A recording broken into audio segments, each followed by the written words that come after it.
שלום. 95 מגד. אוקיי. תגיד, זה לא מסוכן שאתה מעשן ככה? בן אדם צריך למות מתישהו. חוץ מזה היום אני לא דופק חשבון. היום יום הולדת שלי. אבל טוב, מוני. תודה רבה, תודה רבה. שים את זה פה. תודה רבה, אמנה, תודה רבה. רוצה תוסף לדלק? בסדר, שיהיה, כן. טוב. יש פה סדק בפייה. צריך לתקן את זה, אני לא רוצה שהדלק ישפריץ לי בנעליים.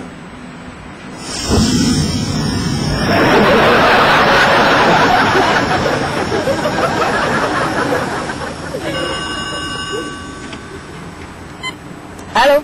הלו, תיזהרי עם טלפון נייד, זה מסוכן. יכול בול פתאום פה כל התחנה.